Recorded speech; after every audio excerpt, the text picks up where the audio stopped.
I was with my mom and I grew up in Boston, and she was doing drugs, so I had to be taken out and placed in an emergency home, and then I had to be placed into another emergency home, and then I was placed with my dad, and then I just ended up with my grandparents. I've been teaching Gia for 2 years now. Gia is extremely driven. She's an extremely motivated kid. Gia is one of my students. She comes in periodically to meet with me. She's a strong person. She's accepted what life has thrown at her in terms of home and at school. So she just really keeps pushing through. Every time something bad happens in my family, somehow that inspires me, and I get really good grades. Last year, definitely, Gia faced some tough challenges. She was open with me about the custody battle that she was having with her parents and grandparents. I think it's incredible that she was able to focus through all of that. School Life for Gia is her anchor. It keeps her grounded. She keeps up with her work. She takes it very seriously. It's helped develop her moral compass. I think probably would not have happened if she hadn't come to this school. I've been at Trinity since the 5th grade. When I started at Trinity, I was very nervous. I was scared. I really worked slower than a lot of other students. Well, my mom, she started realizing it more and more. She actually asked my doctor about it. They tested me with ADD. I've known Sean Colon in my capacity as principal, and he was a young man who had so much potential, but he was not working up to his capability. And so I had to find that one thing that was going to capture him. And I think basketball was the way to go. Basketball, it's really important. And I've played basketball here since the 6th grade. And actually my first year, 7th grade, I didn't play because I failed off the team. He had a problem in school. That was his tough thing, his grades. Every year I had to worry about grades. One year I had to sit him out because of his grades. But we knew if we didn't do it now, he'd never learn. So it ended up being the best thing that ever happened to him. This year, he made the honor roll.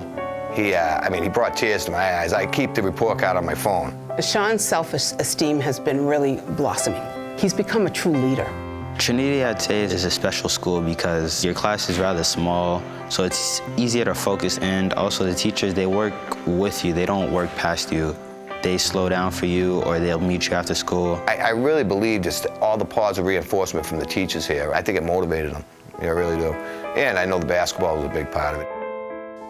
I came here when I was 7. The U.S. is where everything is possible, so I knew it was a big opportunity because many people in Haiti don't get the chance to come here. When I first came here, I didn't speak any English. Trinity Catholic, they basically said, we're gonna help you and we're gonna have God help you. So gaining my first taste of a Catholic education, and I knew it was where I belonged. My freshman year, my mother had a stroke, and at the time she was pregnant with Eli, who's 2 years old now. And it took close to about a year for her to fully recover from that because she was paralyzed on the left side of her body.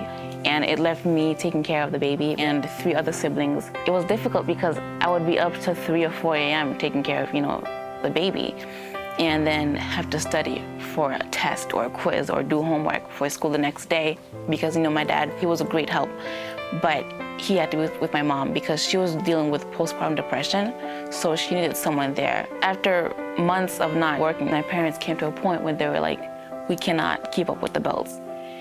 And we were evicted. And of course, it was so sudden and so out of nowhere that we had to live in housing project basically. And it was a pretty small room, and it had 3 beds, cramped. We were in there for about a year. We got out with, praying to God and the help of family and friends.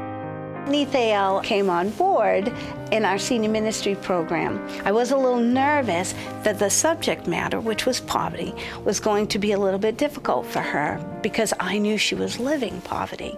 That was a hard time, but I'm a stronger person because of that, I can say I went through that and I made it. Knowing the value of Catholic education, but being able to live it, fully live it, that's Nethael. Getting the scholarships that I've gotten have been such a huge, huge help for me and my family. The scholarships kept me where I belong. I have such a strong motivation to give back in the future that, because of the scholarships, people have helped me, so why not help others? I want to make people like you, Spelman people, everyone here, my family, the CSF, I want to make you proud, and I want to make sure that you know that everything you donate, it doesn't just go to me finishing high school. It goes to me becoming a doctor and becoming a mother.